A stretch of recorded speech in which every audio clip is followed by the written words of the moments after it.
వారానికి 7 రోజులైతే దాంట్లో 3 రోజులు నాకు కిచెన్ క్లీన్ చేసుకోవడానికి నాకు సమయం అయితే సరిపోతుందనమాట. ఎక్కడి నుంచి వస్తున్నాయి, ఎలా వస్తున్నాయో తెలీదు గానీ బొద్దింకలయితే వస్తూనే ఉంటున్నాయి. ఎన్ని రకాల మందులేసినా ఇవి మాత్రం పోవడం లేదు. దీనికి పరిష్కారం ఎప్పుడు దొరుకుతుందో నాకైతే అర్థం కావడం లేదు.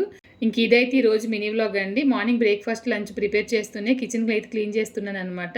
మెంతులు పులుసు పెట్టి, బంగాళదుంప ఫ్రై చేసి మా ఆయనకి లంచ్ బాక్స్ పెట్టేసి, పాపకు కూడా లంచ్ బాక్స్ పెట్టి పంపించేశాను.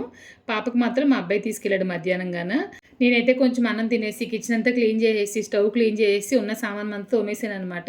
ఇంకా సాయంకాలంగా అయితే పిల్లలు ఏదైనా తినడానికి అడిగారని చెప్పేసి బజ్జీ అయితే వేస్తున్నాను. నేను మా ఆయన్ని శనగపిండి తిండి అంటే ఈ బజ్జీ మిక్స్ పౌడర్ అయితే పట్టుకొచ్చారనమాట.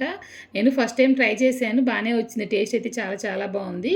ఇంకా అంతలో మా అబ్బాయి వచ్చేసి పకోడీ కింద వేయండి మమ్మీ అని చెప్పేసి తను ఉల్లిపాయలు కట్ చేసి ఇస్తూ ఉన్నాడు. నేను కలిసి ఆనియన్ పకోడీ కింద అయితే వేసామండి. ఈ బజ్జీ మిక్స్‌లో అన్నీ కలిసే ఉంటాయన్నమాట. వాటర్ కలిపేసి మనకి ఇష్టమైనవి వేసుకుని బజ్జీ కింద వేసేస్తే సరిపోతుంది.